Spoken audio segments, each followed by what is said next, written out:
Hi மக்களே, இன்னைக்கு நாங்கள் மாங்காய் பிடுங்க வந்தாச்சு. மேலே மரத்து மேலே எங்கள் அப்பா இருக்காரா.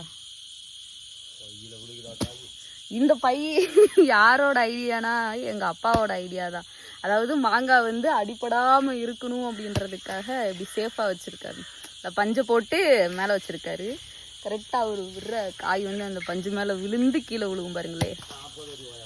40 அடி உயரம். அவர் எங்கே உட்காந்துருக்காருன்னு பாருங்க. கரெக்டாக அது பஞ்சு மேலே விழுந்து கீழே விழுகுதா.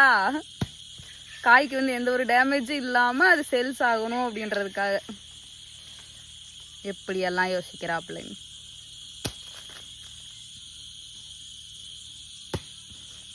அந்த பஞ்சு மேலே விழுந்து கீழே விழுகுது. ஸோ காய் வந்து சேஃபாக கொண்டு போகணும் அப்படின்றதுக்காக. இல்லைன்னா விலை போகாதே, சும்மானாலே விலை கம்மியாக இருக்குது, அதனால விலை போகாது அப்படின்றதுக்காக இப்படி ஒரு சேஃப்டியாக இருக்குது.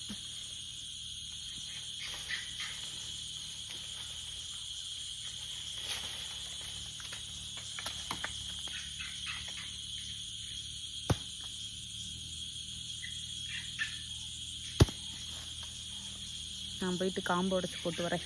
பால் அதை வந்து கீழே வடிஞ்சாதான் அந்த ஒரு கசப்புத்தன்மை ஏறாமல் இருக்கும். போய் நம்ம வேலையை பார்ப்போம்.